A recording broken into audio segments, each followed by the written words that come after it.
What's up, guys? We're going to do an oil change on the 2007 E350 today, and during the process I might do a few other jobs that'll either be in this video or another video soon. Alright, we're going to start by just taking off this cover. Easy enough.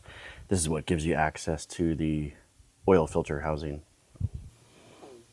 Alright, here's the vacuum extractor I'm going to use. I have an air setup, so I prefer the pneumatic one if I can.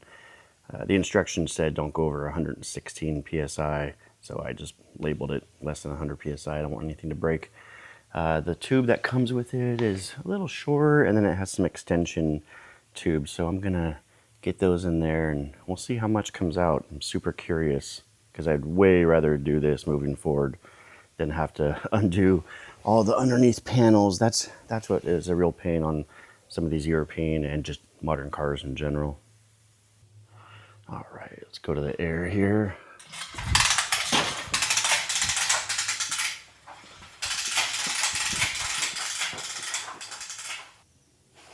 All right, let's get this air attached here. Fill up the compressor.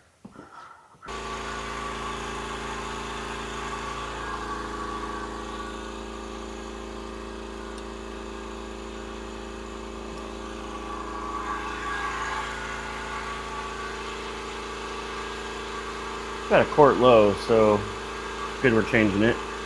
All right, let's see if this drain tube will fit in here. Hopefully it'll go all the way to the bottom. Little resistance, but not bad. Now I'm hitting something.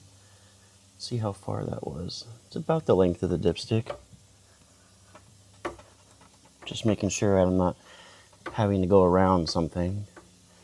All right, it seems like it's hitting at the bottom, so let's see how this goes. All right, coming out.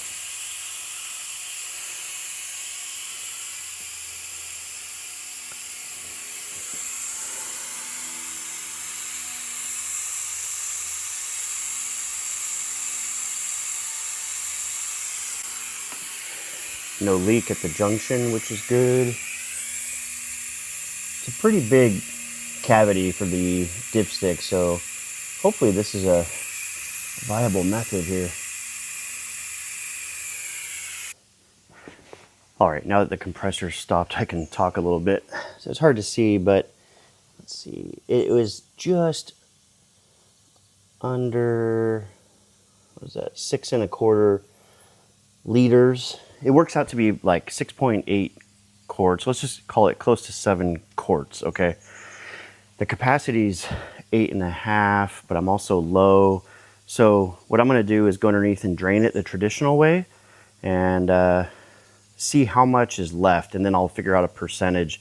If the overall percentage is like 90% or whatever, I'm not too worried about just doing this every year. I mean, there's always gonna be oil in the engine anyway. So I don't know, curious of your guys' thoughts. It's kind of tight for a wrench, so I'll use the, all right, there we go. I'm also going to be taking a sample of this to send it into Blackstone Laboratories and get an oil analysis. The car's got high miles, and I'm just kind of curious of the condition of the engine.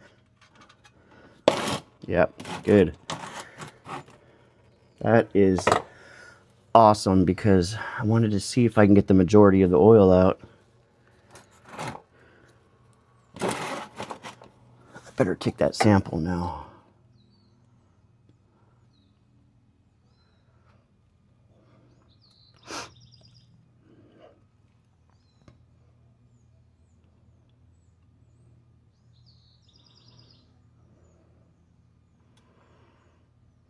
So yeah, I mean, now that I'm looking at this, I really don't know that it's worth draining the oil traditionally versus just using a vacuum extractor for the top side.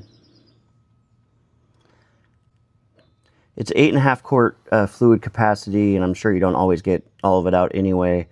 I had about 7 quarts taken out with the extractor. So And I was probably down a quart as well, so I feel like that's a total viable method for this car to do oil changes.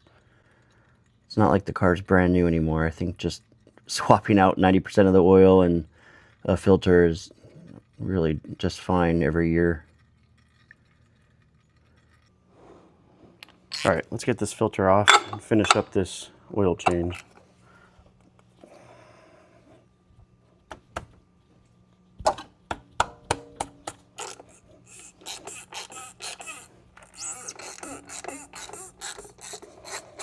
I love cars that have topside oil filters. Makes it so much easier, especially if you can vacuum extract the oil and not have to go underneath.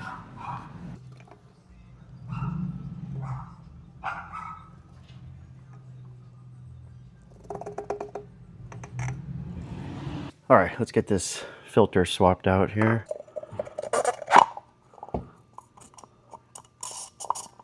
All right, so this basically just slides off and on. It takes quite a bit of force to take it off though. Before we put the new one on, we've got an O-ring here, here, and the big one here. And most of the oil filter kits, I can't imagine them not coming with them, but you should find those in the package as well. I just use a pick here. There's one.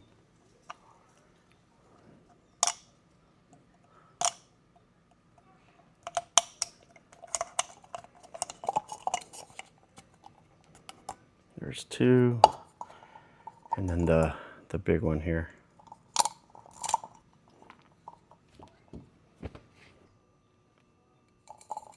These you can just kind of, you don't need the pick to put them on, you just roll them down. One word of caution, make sure you put it in the groove, not in the threads. Some people make that mistake, but you'd find out pretty quickly because it wouldn't seal.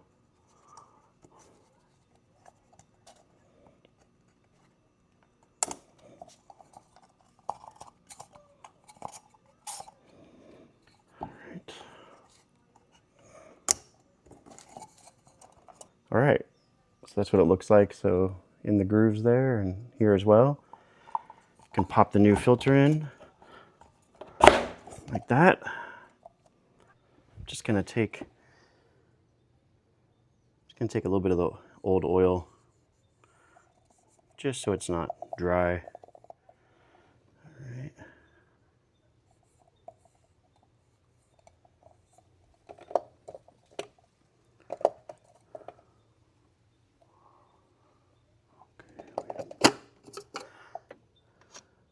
Oh, that wasn't in all the way, so figured that out pretty quick.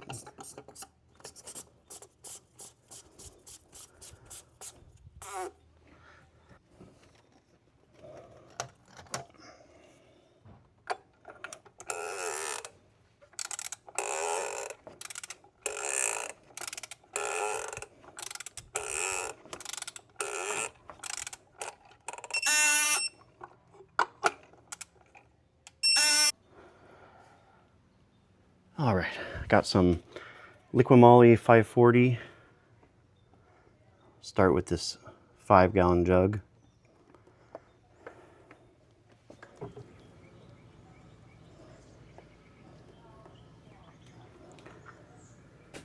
This is what I'm using right here. All right, just wrapping up this oil change. Off camera, I added a couple more quarts, and I'll just do a final check. Your car may or may not have a dipstick. Some of these W211s I think have the dipstick up front, but mine's in the back.